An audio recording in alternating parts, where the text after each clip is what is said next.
महकमा मौसमियात ने heat wave alert जारी कर दिया। महकमा मौसमियात की जानिब से हीट वेव अलर्ट जारी कर दिया गया है।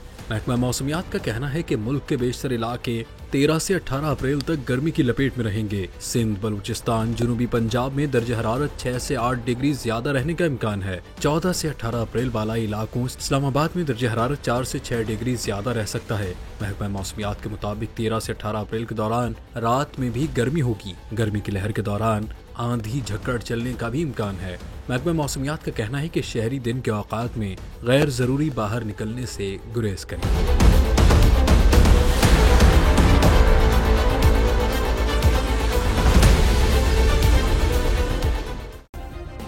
सब्सक्राइब करें और बेल दबाएं ताकि कोई खबर रह न जाए।